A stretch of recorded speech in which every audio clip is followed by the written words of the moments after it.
Thank you very much indeed, Amanda. Right, I'd just like to remind everybody that this meeting is being live streamed and recorded. As from now, once again, it's being reflected in. Please can I ask you to kindly mention your name if you want to speak, so that everybody knows who's who.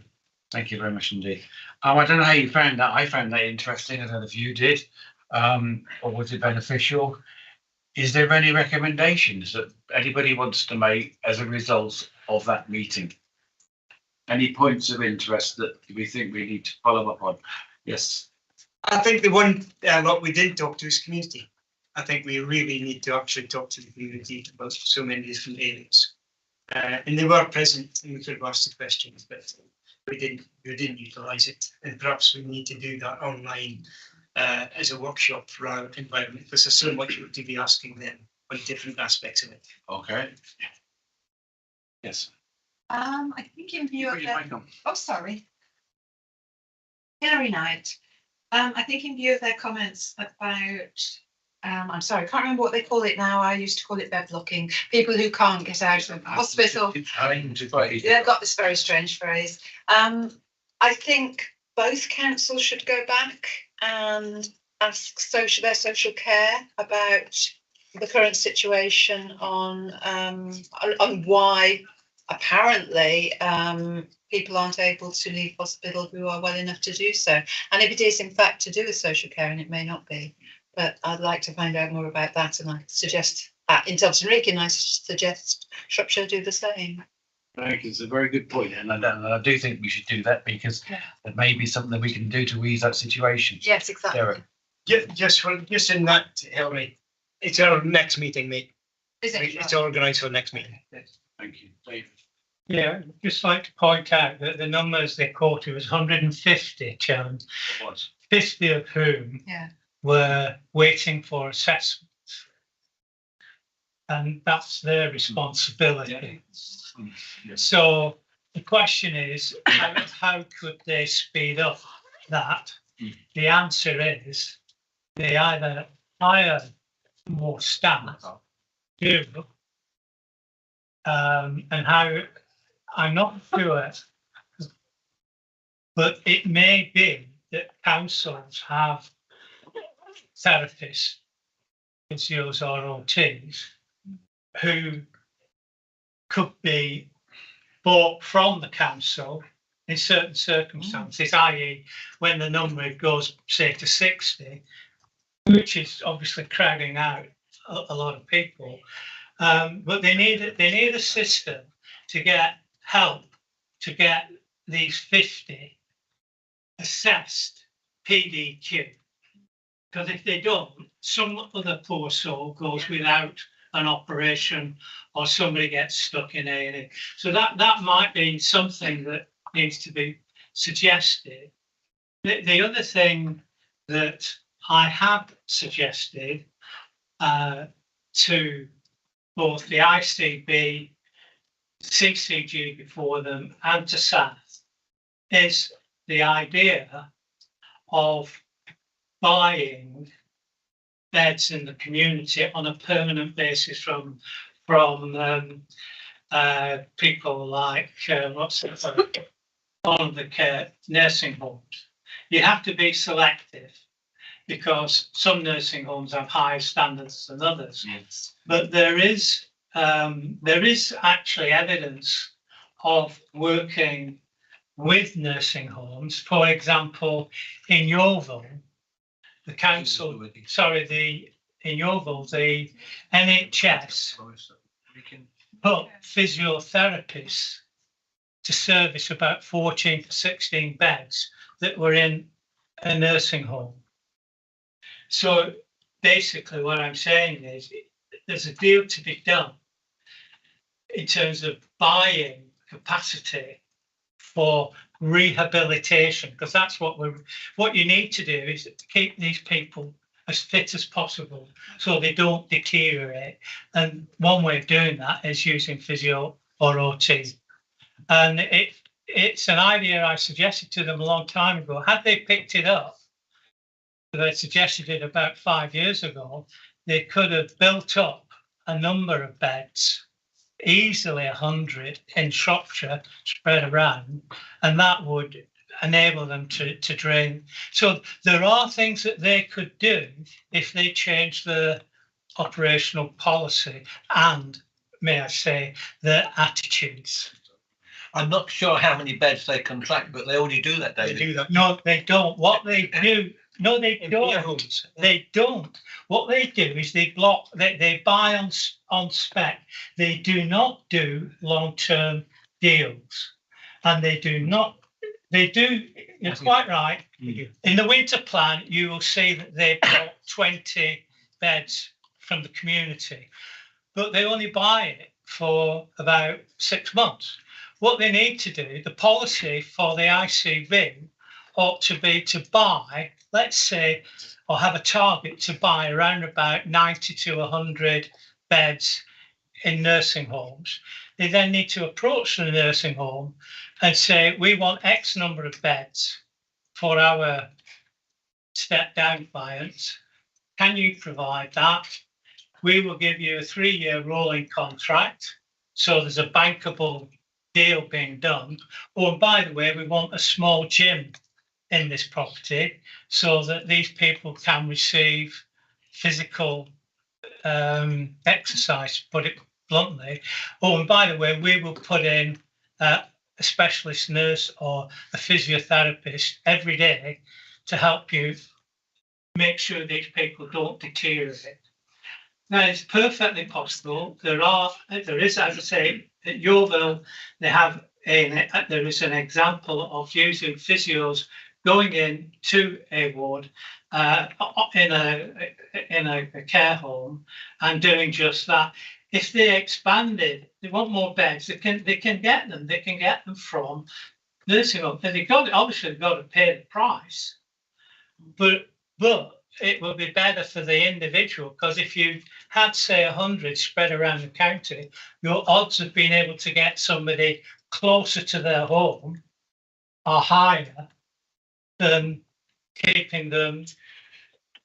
Do I make myself clear? You do. It needs to be cost effective. There's a good piece of work we could do on that and look at that. I agree. But some of the bed blockers are not there just because they can't get into another home. It may be they're waiting for equipment or crutches or whatever to be delivered to them. So they tried to get somebody out of a home, which they did, and it took them 2 weeks to assess them and deliver stuff to their property and go and inspect it. So there's all those issues. So, but it's a good piece of work that we can probably look at in the future. I think so. Thank you, Bernie. You would like to add? Thank you very much. I'd just like to contribute to this. And I was speaking with the execs from SATH just now about the very topic. There are well over 100 beds in the community that could be commissioned as we speak. And they're not commissioned for 2 reasons. One is that they're unable to be staffed by care staff. And the second is the real pinch point, that there are completely insufficient numbers of therapists. And I'm not just talking about physiotherapists, and I'm not just talking about SATH, it's the whole of Shropshire. And the reason for that is that, first of all, historically, there's been insufficient prioritisation of the work they do. Secondly, there has been a lack of incentivisation of therapists to either come back into the service or to come from other jobs that they're doing in SATH into the service. And although SATH do prioritise surgery, so they'll pay 3 or more times the rate for each operation that's done in order to get the work done. Yeah. They won't do that for therapists. They won't do that for discharges. And so it's a matter of prioritisation. But I think that you're right, David, in that it needs to be more comprehensive and more in the community. But the pinch point is the staff that provide the assessments, because they're not there. It takes sometimes 3 weeks to have an assessment in SATH for a patient. Sometimes it's inappropriate referrals to those therapists because the staff on the ward don't understand the nature of what's required. And the third thing is that there are just insufficient numbers because of a lack of incentivisation of those therapists. The solution is clear and simple, and it just takes will to implement it. Can I respond to that? What I can get a physiotherapy. Oh, sorry. No, you carry on. I can, within 2 days, if I need a physio, I can get one. You just go down the road and pay for it. Yeah, well, you're okay. Maybe we need a recommendation that we actually look at the speech, but Derek, sorry. Yeah, look, step down beds is something Scrutiny has recommended for the last 5 to 6 years, and I'm quite sure Lorna will remember the amount of times we've discussed this, that it makes absolute sense that you do have step down beds. And the best part that you can get them in the community, and they can be, rather than people having to travel to all one central part, you can have a certain amount in certain areas. So it's much more local. And, you know, just as important to people there is about the ability to visit and see the families and all the rest of it. So we've been recommending this for an awful long time. The trouble we've got is councils, particularly, don't want to pay the rate. And then you add on top, and you know, it's whose responsibility does it become? And it should be that for 6 weeks, it's the NHS responsibility after discharge. That's the limit they've got there. But Dave's right, it does make an awful lot of sense. But instead, we're going to have all these sort of new virtual wards, we're going to have all that. And quite frankly, if what we're being told about these, and we will learn it more in detail, it's going to just take as many members of staff to run them as it would be running a hospital ward, if not more. Yeah, you hit the nail on the head. So I think if they're in hospital, it's an NHS budget. If they're in a home, it's a council budget. For 6 weeks, they're paid for by the NHS. Okay. So what you have in this kind of system is you discharge a medically fit for discharge patient into a trusted nursing home. The deal with the nursing home is, please take care of that person. We'll pay for up to 3 weeks. And if it needs a wee bit longer, we might pay. But the business itself needs a contract for the year, not just for the winter period when they might be called in or might not be called in. And if they have a contract for a year, they've got an income stream which they can rely on. And that is a bankable lower cash that they can say to a bank, we need to improve some of our facilities. We've got this deal with the health authority. We're going to do X number of rehabilitation cases per annum. It all fits together, but you've got to give that stability to the nursing home as well. And it's the ICB that needs to lead that process. Yeah. It's the ICB that needs to lead that process. Absolutely. Well, I was going to say, how do we take this forward then? Because there's one thing we need to do. If we want to look at this, is how we're going to do it and who we're going to do it with. 2, it links nicely into virtual wards, which we need to a meeting in depth to really find out how is the fun end of those. Yeah. And 3, we didn't address finance again today totally. So I'd like to recommend somehow we look at finance, virtual wards, and bed blocking or whatever you want to call it to get them out. And that I would like to do something like that if you want to think about it, Derek. I think we can do it as a workshop. Right, fine. I think it's be better doing it as a workshop because it's rather than getting these very important people here and us asking the question. Is actually let's do it as a workshop. But there's every opportunity that when we're looking at certainly at the virtual wards and everything else, it's a natural progression that you have the discharge process and asking those very questions that we've been saying here. So utilising that together. The finance, I don't know where that's going to fit in, but quite frankly, I think that the virtual ward one is a really good opportunity for us to do it as a workshop online. And staff recruitment. And staff recruitment, absolutely, especially staff. So those 3 or 4 things, are you suggesting we do. We do an online meet. We organise an online meeting, a workshop. Anybody else agree with that? Kate, sorry, Kate, I apologise.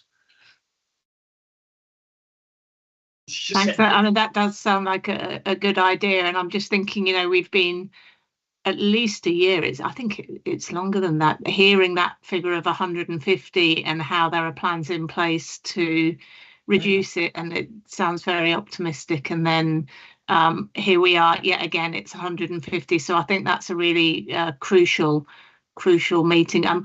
The point I wanted to make was just slightly different, and it was around the recommendations. And I guess I'm just trying to think of how to. We obviously that Shropshire health system is struggling on multiple levels, and as many people have said, we're right down at the bottom of so many tables in terms of performance. But I'm just wondering, it's the point about us not discovering things, and I think David, you put it very well in terms of meeting with the maternity team, hearing how rosy everything was with the maternity department, and I don't deny that there's some real improvements gone there. I don't wish to put it down, but then not discovering that the infant mortality death rates were of some concern. And I'm just so I'm not suggesting that they have to report on absolutely everything that they're underperforming on, but perhaps we could identify some of our key work stream themes where we get a little bit of advanced notice or some advanced communication when things, and I'm not talking about when we're in complete crisis, but when things aren't looking quite right. So it's something that we can, potentially support them with, hopefully, but also just that we're aware when we're, of the areas we're specifically working on. Thank you. Yes. Yeah. On that, I mean, what's missing from our meetings is CQC. There's a real opportunity that we can meet with them and say, look, where are the red flags? We've seen pages of them here, but they're just going through it again. There's a real opportunity for us to say to the CQC, have a meeting with them and ask them where the red flags are. Ask them the areas where the hospital's failing on. And then we can, at least we've got a target list of areas that we need to be able to explore, to question on for future meetings. They might be prepared to come to an informal meeting. I doubt yes, if exactly. Online workshop. Yeah, the workshop. Yeah. Right. So we're recommending, we're agreeing amongst ourselves, we're on an informal work programme meeting. So we can work out exactly what the next step is, who we invite and what we investigate. Yeah. Is that feasible? It's already. We've got I think, yeah. Please advise us. This is suggestions, obviously. One, I think the really sensible suggestion that Kate made just then around, and it plays into that conversation you were having that Simon raised there about the data. What are your drop dead topics? What are the things that you really want to understand, know? That feels like it's a really good piece of work for you to be doing collectively to define that. And I just had a conversation with Louise and Simon again about the data and get that reporting. So if we come with what you particularly want, that means we can go into that conversation with them, their business intelligence people, to get that bottomed out. Sophie and I have had a few conversations already with the West Midlands Commission Support Unit. There's massive information, but this is about making sure it's targeting where you want it. And also, if we're going to keep building on this momentum of working together, we're doing it with the trusts as well, because then we're not into that's not being published. You don't understand the context of that. It's published information we can work with, on them. The other bit I was going to say was, yes, there definitely are some topics here. I think, in the sounds of it, there are aspects, and again, we have to get this balance right about what should be done by the individual health scrutinies at each council and what should be being done here. Today was a great example of what should be being done here, because this is that system-wide focus. The local authority health scrutinies can look at what's effective in their own area. So I think really sensible suggestion, Hilary. I things like the discharges can be looked at in those areas. I've made a note here. We've been talking about this in Shropshire now for a while. Bernie has raised it in the health scrutiny at Shropshire as well. There's something we can do there on that. There's also the local care transformation programme. Just thinking back to that strategic piece, each local authority area can be looking at what's happening in their areas of local care transformation programme. That feels very much like that's a great strategic location to talk about step down beds, community beds, capacity in the community. If you're in Shropshire, community hospitals, where we've got them there, reablement. It's a great opportunity to engage that conversation with the local authorities as well. Exactly. Because there's a long-standing history of prevention and reablement in both local authority areas. But how does that mix up and combine with the NHS, and how, if we've got a certain pool of care capacity, how are we making sure that's being used most effectively across all of the partners? All of those sorts of things. It feels like there might be scope to pick that up in local authority areas and bring that back up where there are issues for here. The other bit I was going to say was loads of great ideas. We can use those informal sessions. What was really good for this session was you used your informal sessions in a structured way to plan to this one. Yeah. So think about all those informal sessions you might have running into other pieces of work. How do we make sure that those are all joined up, and you are going to build on those, so we don't end up with little pieces of informal conversation that are great in themselves but don't lead to something bigger. So again, there are more suggestions and observations. There's more scope to work with them, but if we identify the date of the topics we want to discuss, you're saying therefore we need then to decide who's going to discuss that. It may not necessarily be us, it may be our HOSC, it may be our local. Well, I think you can discuss as a joint HOSC, you know what you're focusing on, what you want. I think you can do that. I think the conversation, for me, the natural delineation is if it relates to your local authority area, and it's about what's happening in your local authority area, you can look at that in the individual health scrutinies, where there are consistent common issues which are emerging, which are more system-wide in terms of the challenges. They can come into here and they form those questions. That doesn't, you set your own work program. This is my observation and advice as a scrutiny manager. It's not. It's just how best we do that. So the local care transformation program, we know that each local authority has got its own place-based TWIP and SHIP. And how is that working? What's happening on those areas? How is that occurring? What does that look like as a whole? And then if we're progressing with changes at the acute level, how does the whole system come together in terms of those changes? So we're not seeing those developments take place separately and not consistently, and not considering the issues as a whole, because you've made a lot of very relevant reference today to things like demography, challenges around demography. You've talked about cancer, and we know that illness generally of that type will increase with age. There are things which have to be looked at in the round and can't be looked at separately, and you're making those observations very clearly. It's about bringing that actually into the wider work programme as well. What we've just done in Delphine Regan regarding our own HOSC is basically we will be giving feedback about what happened at this meeting today. We're also getting feedback. We're also getting feedback from Health and Wellbeing Board. Unfortunately, it didn't work at the last one because we was missing each other. But we will be giving feedback.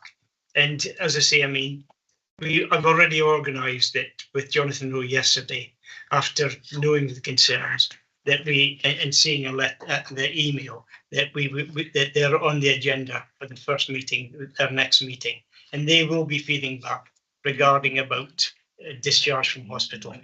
And that's the opportunity for us to actually go into the areas that we've been talking about, that Tom's been talking about right now.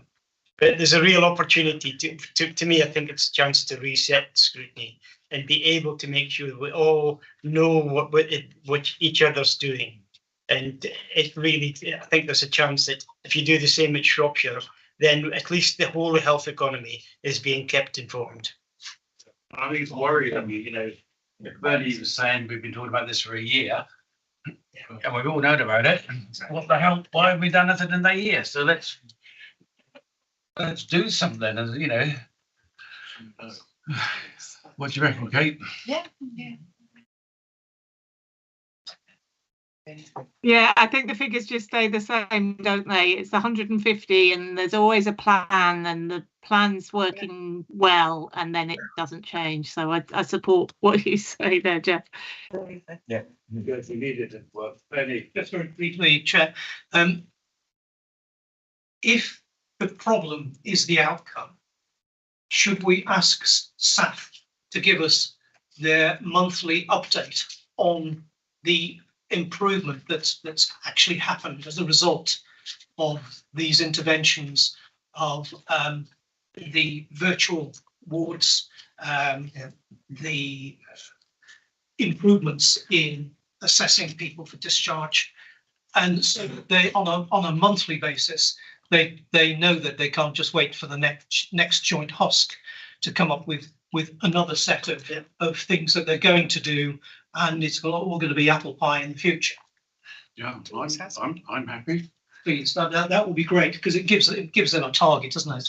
And even better if we ask them what their prediction would be, and then to ask why it hasn't achieved it when they get to that at the end of the month. Yeah, but it can't be right if we've known something's been wrong for a year and nothing's happened. Yeah, David. yeah, exactly. As I think everybody knows, I read the papers.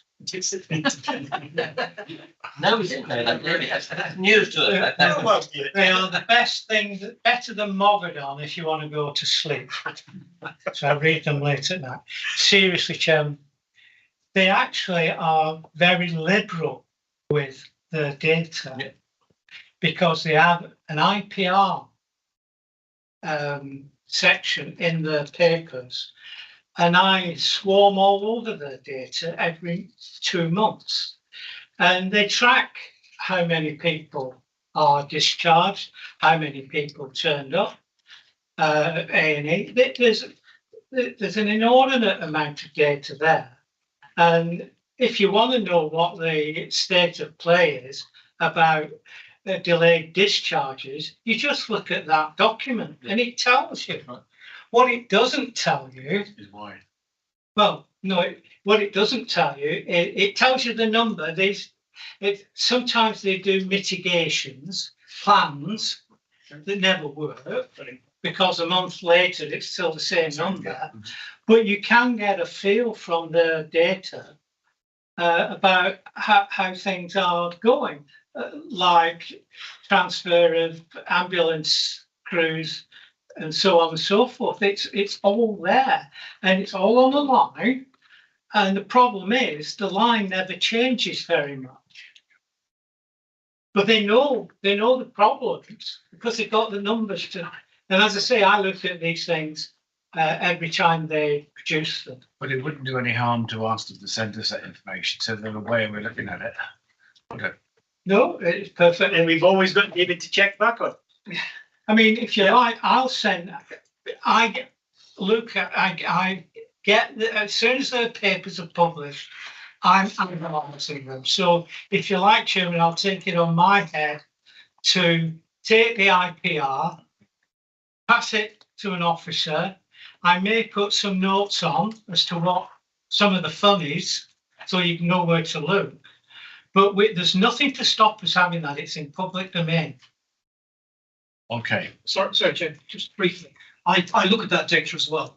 And so, David, you will know that over the summer, in one of the months, they've got it down to 100.